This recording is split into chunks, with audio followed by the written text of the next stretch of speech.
Good morning, y'all. Look who I got with me. Some of y'all know old Walt. Old Walt.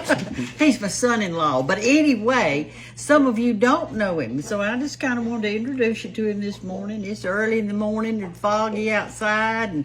But y'all can tell I'm washing clothes. You hear that going. But anyway, this is Walt Merrill. He is my son-in-law by choice. And By my choice. I don't think you may not choose it. I could have told Hannah not to marry you, but I didn't tell her that. But anyway, he's the district attorney in this town, so if you're ever riding through, make sure you follow the law. What was the sheriff's name on Smokey and the Bandit? I don't know what his name was. I can't remember his name He either. drove a nice car, though. I just remember he said he went in that restaurant and said, "I'll take a Diablo sandwich and a Dr. Pepper and make it quick because I'm in a hurry." I love those old shows like do that, and George did too. But anyway, not only is he my son-in-law and he's a district attorney, but he's a writer, and he has written a book. Mm-hmm. We'll talk about it later. Yeah, but, we don't have to talk about it. I want to tell a story. Oh, well, he loves to tell stories. Do you remember, well, I guess Hannah and I had been dating for a couple of years, a year or two. I can't remember exactly how long now, but do you remember the first time we really spent me and you and George spent any real time together? And I don't mean like I had come over and eaten supper. Yes, I do, and it wasn't a vacation either. It wasn't a vacation. Tell them what it was. It was Hurricane Opal. That's right. Y'all, that happened a long time ago, but listen, when you live in the South like we do, we have hurricanes, and they're bad for you people out there in the North. I mean, it's bad. I spent a lot of time up under the table. We had no electricity for probably 8 or 9 days. Yeah. It was a long time, and our freezer was going out.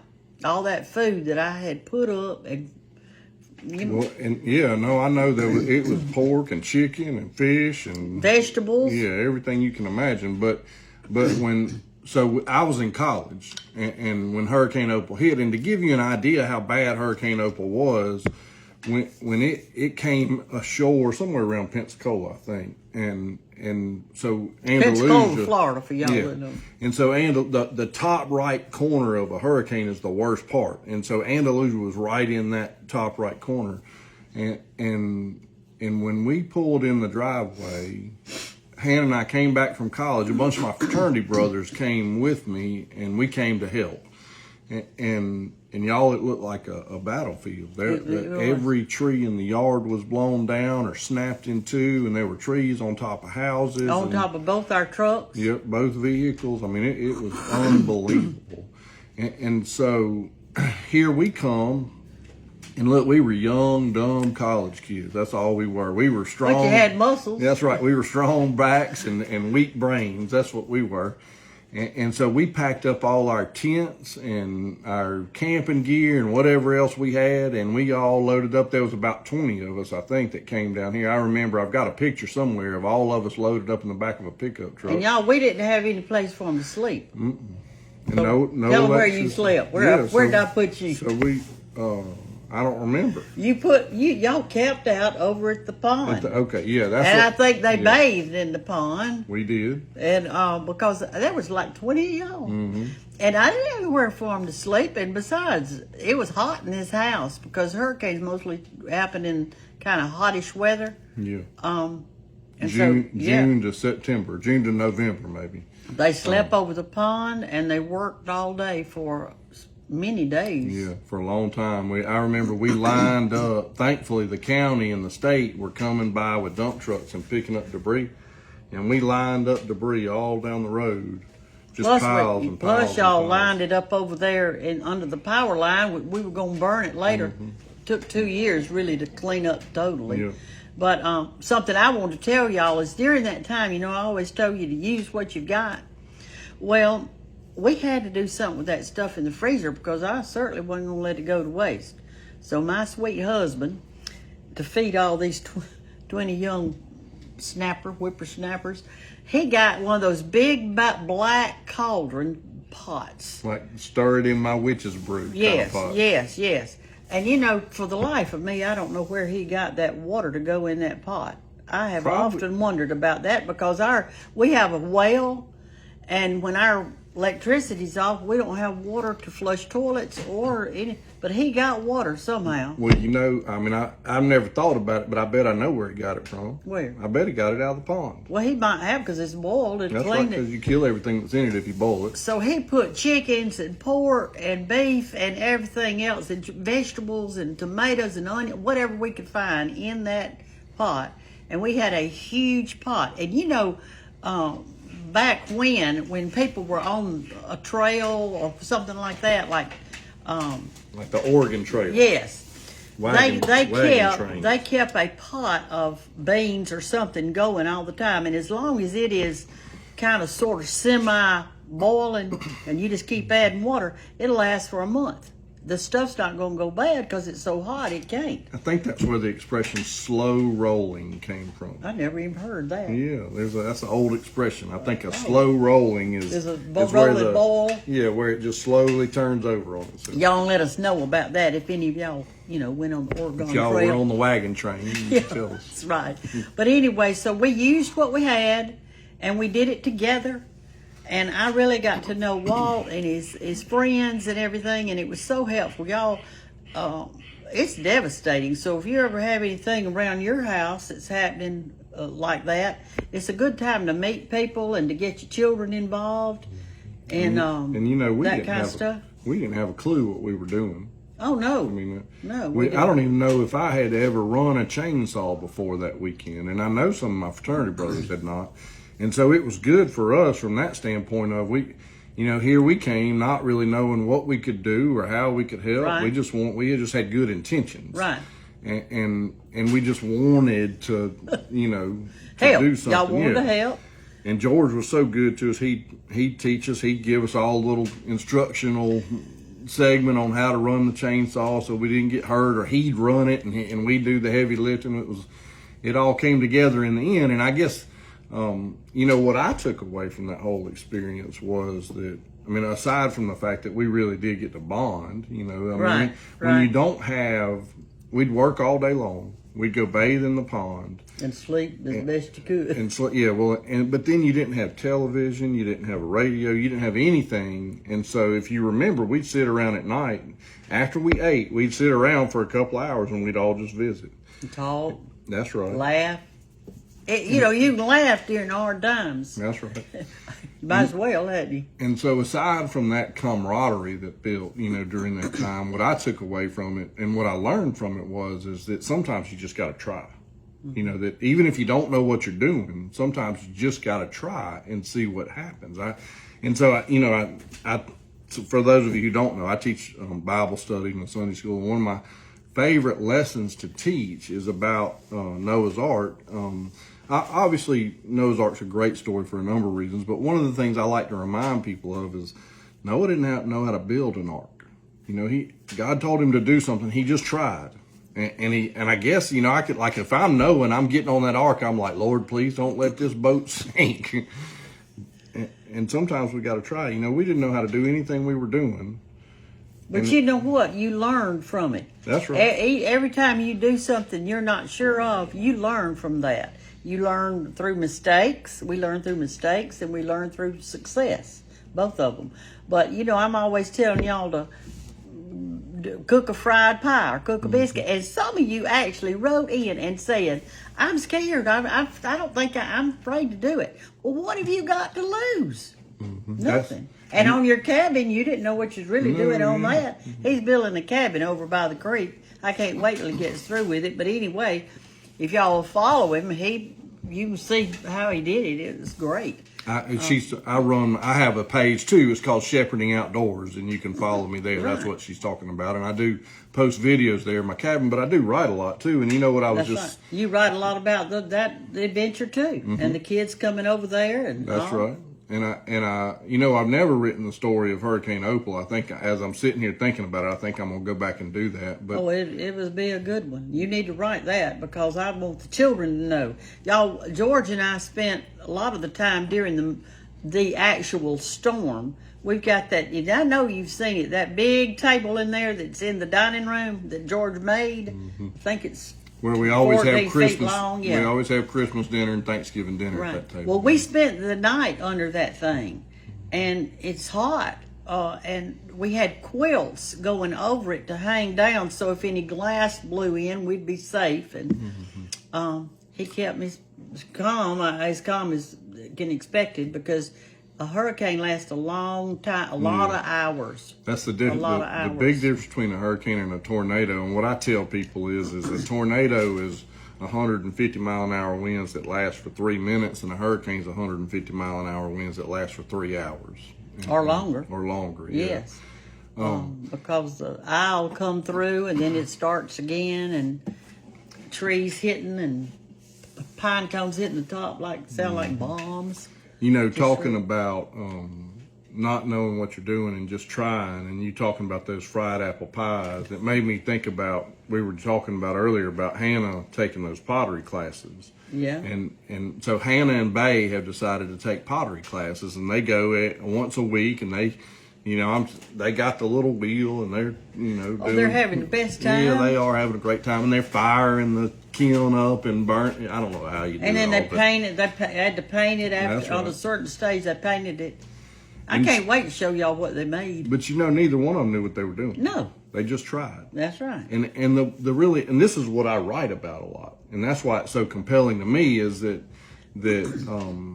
you know, as parents, what I see so often as a district attorney is a guy who prosecutes people for not doing what they're supposed to do. What I see more times than not is especially dads who are disengaged from their children. And sometimes I see dads who are disengaged. They're at home, right? They're working at home. They're working, but they're living at home. I mean, it's not a situation where dad's not in the house. A lot of times it is a situation where dad's not in the house. And so, you know, I just felt that burden all those years ago to write about how Y'all, he's got 3 girls. So that you'll kind of know where he's coming from.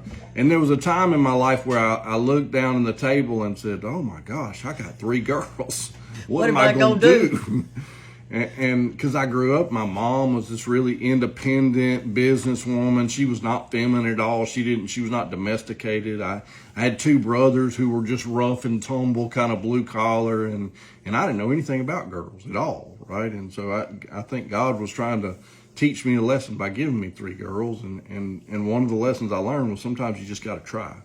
And so I do all sorts of stuff with my girls, and I like to write about it because I hope that other people will read those stories and feel some inspiration. They will, because they're great. You do a good job of inspiring. I hope that people see what God does. Like I tell people all the time, if God can use me, like just think about what he can do to you. Because like I'm, you know, just some dumb old country boy, and if he can do that with me, and use me to have that relationship with my girls, then all you got to do is try, right? You just got to let him. If he says build the ark, start building it and see what happens. Mm-hmm.